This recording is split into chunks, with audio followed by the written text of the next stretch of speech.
জয় হরি বল। জয় মা বাবা। শ্রদ্ধেয় ভক্তবৃন্দ, আশা করছি সবাই ভালো আছেন। শ্রীহরির কৃপায় সবাই ভালো থাকুন, এই প্রার্থনাই করি। আজকে আপনাদেরকে দেখাবো বিবাহিত নারীরা একাদশী বা উপবাস ব্রত ইত্যাদি এভাবে যত ধরনের ব্রত দিয়ে আছে সেগুলো করলে তারা নরকগামী হয় এবং স্বামীর আয়ু হরণ করে। আমরা আজকে সেই বিষয়গুলো দেখাবো মূল মূল শাস্ত্র গ্রন্থ থেকে।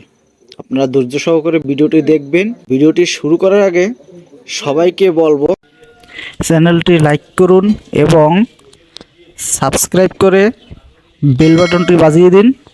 আমরা চলে আসলাম ঊনবিংশ সংহিতা, আপনাদের অত্রি সংহিতা থেকে।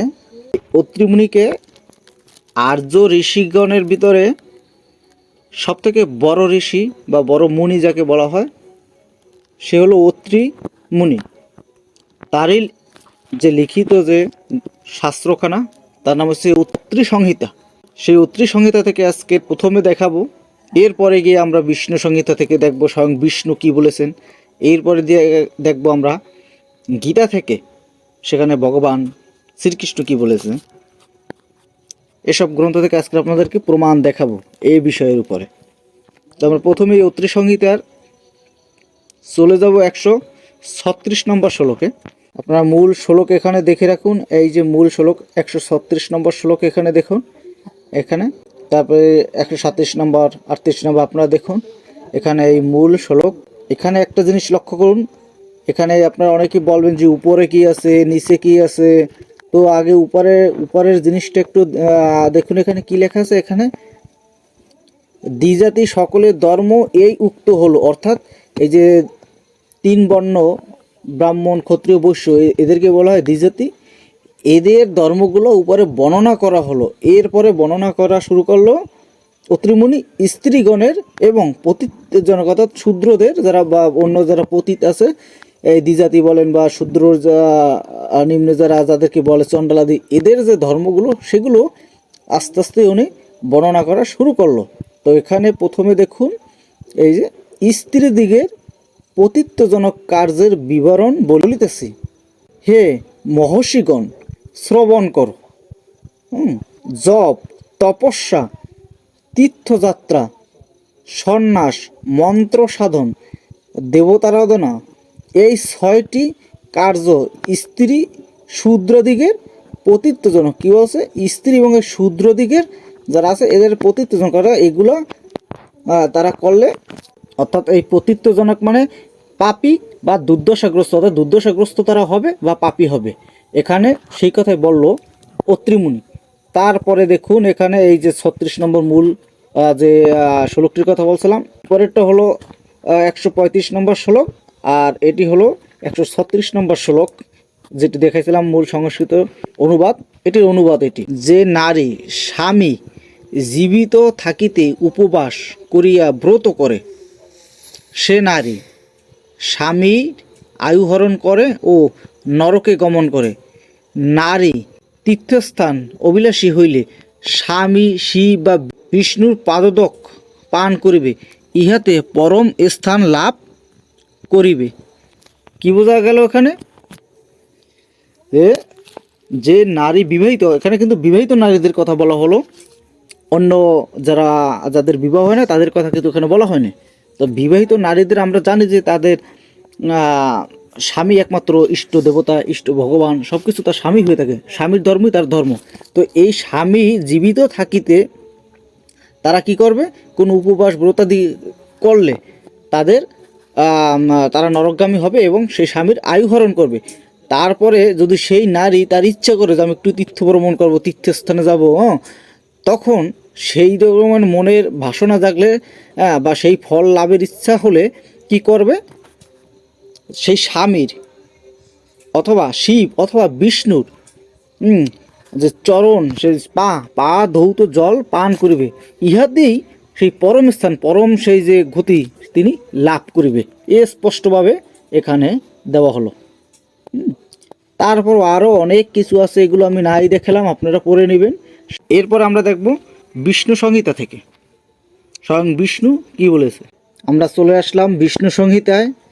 এই বিষ্ণু সংহিতার আমরা 25 অধ্যায় অর্থাৎ পঞ্চবিংশ অধ্যায়ে আমরা দেখব। এই হলো পঞ্চবিংশ অধ্যায়। এখানে আপনারা দেখুন, এখানে প্রথম শ্লোকেই লেখা হলো কি, স্ত্রী লোকের ধর্ম নিরূপিত হইতেছে। এরপরে স্ত্রীগণ কি কি করবে সেইগুলো এখানে দেওয়া হলো। তা লাস্টে গিয়ে আমরা 16 নম্বর শ্লোকটি আমরা শুধু দেখব যে এই উপবাস ব্রতাদি সম্বন্ধে কি বলা হলো। এই মূল শ্লোক আপনারা দেখুন, এখানে 16 নম্বর শ্লোকটি আপনারা দেখুন। এর অনুবাদ আমরা দেখি। এখানে আপনারা লক্ষ্য করুন। তা প্রথমে আপনাদেরকে একটু 15 নম্বর শ্লোকের অনুবাদটা দেখিয়ে রাখি, তাহলে সুবিধা হবে। তো স্ত্রী লোকদিগের পৃথক মানে আলাদা যজ্ঞ, ব্রত এবং উপবাস নেই। স্পষ্ট আপনারা পেলেন, স্বয়ং বিষ্ণু এ কথা বলছেন। এ বিষ্ণু সংগীতের বক্তা স্বয়ং বিষ্ণু। তো তারপরে গিয়ে দেখুন, কিন্তু পতিকে যে সেবা করে সেই জন্যই স্বর্গে আদৃত হয়। হ্যাঁ, কি দেখলেন এখানে যে স্ত্রীগণ যারা আছে তাদের কোনো ব্রত নাই, উপবাস নাই, তাদের কোনো যজ্ঞ ইত্যাদি কোনো ধর্ম অনুষ্ঠান নেই, তাদের আলাদাভাবে পৃথকভাবে করার কোনো দরকার নেই। ওই যে একটু আগে বললাম যে স্বামীর ধর্মই তার ধর্ম, স্বামী ধর্ম করলে যে ফল প্রাপ্ত হবে সেই ফলের ভাগীদারি সে তার স্ত্রী হবে। শুধু স্বামীর কথা মতন এবং তার আনুগত্য স্বীকার করে তার মতো করে যদি চলতে পারে। এরপরে গিয়ে আমরা মূল যে শ্লোকটি 16 নম্বর, আমরা সেই 16 নম্বর শ্লোকটি দেখব। যে স্ত্রী পতি জীবিত থাকিতে উপবাস ব্রত আচরণ করে সে স্বামীর আয়ু হরণ ও নরক গমন করে। তাহলে আমরা অত্রি সংহিতায়ও যে কথা পেলাম, বিষ্ণু সংহিতায় এসেও স্বয়ং বিষ্ণুর কথা একই পেলাম। তারপরে ওখানে যেটি দেখছিলাম যে তার স্বামীর অর্থাৎ বাত্তার মানে স্বামী মৃত্যুর পরে তিনি কি করবে তার জন্য সেই বিধান এখানে দেওয়া হলো। তো এই বিষয়টা পরে এক সময় দেখব। তো এরপরে আমরা দেখব গীতা থেকে এই উপবাস ব্রতাদি একাদশী গীতা থেকে একটু দেখব, তাহলে আপনাদের সুবিধা হবে বুঝতে। এখন আমরা দেখব গীতা থেকে জগদীশচন্দ্র ঘোষের বড় গীতা থেকে আমরা কিছু প্রমাণ দেখব। এখানে কি বলা হয়েছে আপনাদেরকে দেখাবো। দ্বিতীয় অধ্যায় শঙ্খযোগ, এই শঙ্খযোগে 59 নম্বর শ্লোকের অনুবাদ। এখানে মূল শ্লোকটি দেখে রাখুন। এই হলো মূল শ্লোকটি, এর অনুবাদ আমরা দেখি। নিরাহার শব্দের সাধারণ অর্থ আহার গ্রহণে অপবৃত্ত, উপবাসী এ অর্থেও গ্রহণ করা যায়। তাহাতে এই বুঝায় যে আহার গ্রহণে বিরত হইলে ইন্দ্রিয়গণ দুর্বল হইয়া বিষয় উপভোগ আসক্ত হয়, কিন্তু তাহাতে বিষয় তৃষ্ণা নিবৃত হয় না। গীতা অত্যাধিক উপবাসাদি কৃষ্য অর্থাৎ কষ্টদায়ক সাধন অনুমোদন করে না। তাহলে আপনারা এখানে স্পষ্ট বুঝতে পারলেন যে এই যে নিরাহার করে হয়তোবা ইন্দ্রিয়গণ দুর্বল হয়, কিন্তু মনের যে বিষয় উপভোগগুলো আছে, যে চিন্তা চেতনা নানান ধরনের, সেগুলো কিন্তু নিবৃত্ত হয় না। এখানে এই যেমন বিষয় তৃষ্ণা, মনের যে বিষয়বস্তু যেগুলো আছে সেগুলো কিন্তু নিবৃত্ত হয় না। এবং আরও বলা হয়েছে যে গীতায় এই অত্যাধিক উপবাসাদি, দেখেন স্পষ্টভাবে উপবাসাদি এবং এই যে কষ্টদায়ক সাধন অর্থাৎ একাদশী, এটা একটা কষ্টদায়ক সাধন।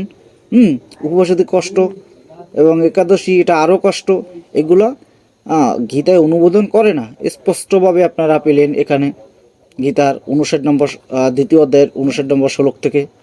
এরপরে আমরা দেখি গীতার 6 অধ্যায়ের 16 নম্বর এবং 17 নম্বর অনুবাদ আমরা দেখব। এই হলো আপনার মূল শ্লোক দেখুন, 16 নম্বর 17 নম্বর শ্লোক। এখানে আপনারা লক্ষ্য করুন এই 16 নম্বর শ্লোকের অনুবাদ। হে অর্জুন, কিন্তু যিনি অত্যাধিক আহার করেন অথবা যিনি একান্ত অনাহারে তাহার যোগ হয় না। কি বলছে?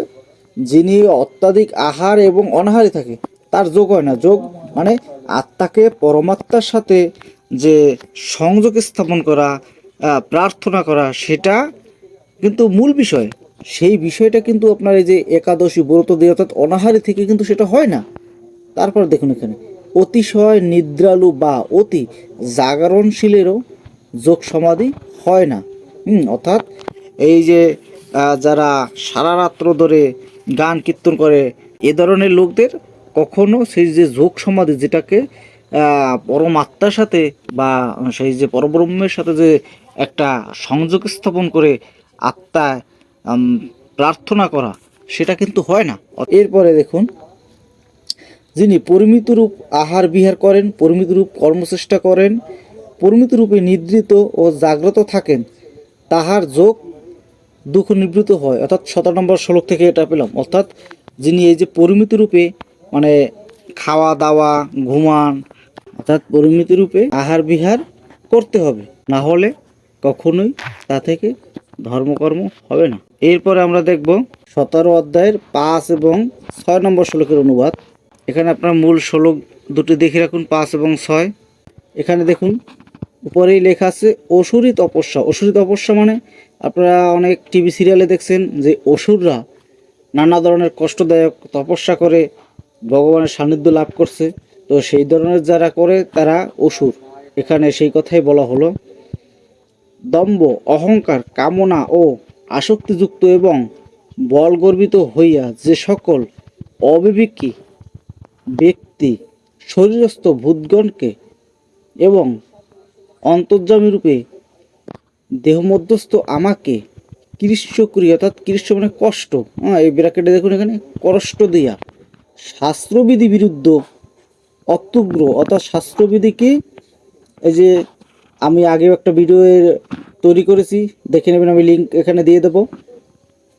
তো সেই শাস্ত্র কোনগুলোকে বলা হয়? গীতা কিন্তু শাস্ত্রগ্রন্থ নয়, তো শাস্ত্রগ্রন্থকে সংহিতা, পুরাণ, বেদ, উপনিষদ। তো সেখানে এই যে একটু আগে আমি এই ভিডিওর প্রথমে দেখেছি অত্রি সংহিতা এবং বিষ্ণু সংহিতা, তো সেগুলোকে বলা হয় শাস্ত্র। সেই শাস্ত্রের যে নীতিমালা আছে, নির্দেশ আছে, তার মানে ব্যতিরিক্ত যে কাজগুলোকে করা হয় তাকে শাস্ত্রবিরুদ্ধ কাজ বলে। সেই শাস্ত্রবিরুদ্ধ কাজগুলো হলো মানে অসুরী সম্পন্ন, ও যারা অসুরী এই বুদ্ধি যাদের, তারা সেইগুলো করে যে শাস্ত্রবিরুদ্ধ। এখানে সেগুলোই বলা হলো। সেই তপস্যাদি করিয়া থাকে তাহাদিগকে অসুর বুদ্ধি বিশিষ্ট বলিয়া জানিবে। অর্থাৎ এখানে আমরা শাস্ত্রে যে এই কথাগুলো আজকের আলোচনা করলাম, এই কথাগুলো ব্যতিরিক্ত যদি কেউ শুধু ধর্মের জন্য গুরু পরম্পরায় বা নানান ধরনের গুরুদের পরামর্শ নিয়ে নানান ধরনের আপনি উপবাস আদি করলেন, একাদশী করলেন, কিন্তু আপনার শরীরে সইতে আসে না জিনিসটা।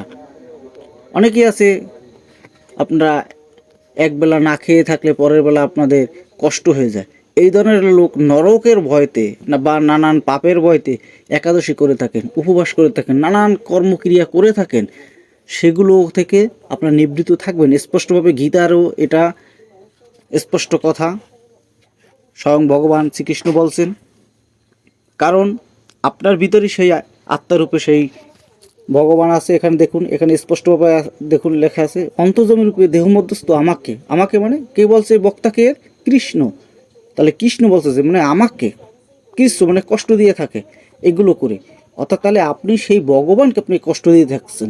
নিজেদের জ্ঞান শক্তি দিয়ে বিচার বিবেচনা করে যেন সবাই চলতে শিখে, ধর্ম কি বুঝতে শিখে, আর সেগুলো শিখেই যেন মানুষ ধর্ম করে। ধর্ম করেন, অল্প করেন, শাস্ত্র জেনে করুন, সেইটুকুই কাজে আসবে। জয় হরি বল। আজকের পর্যন্তই, সবাই ভালো থাকবেন। হরি বল।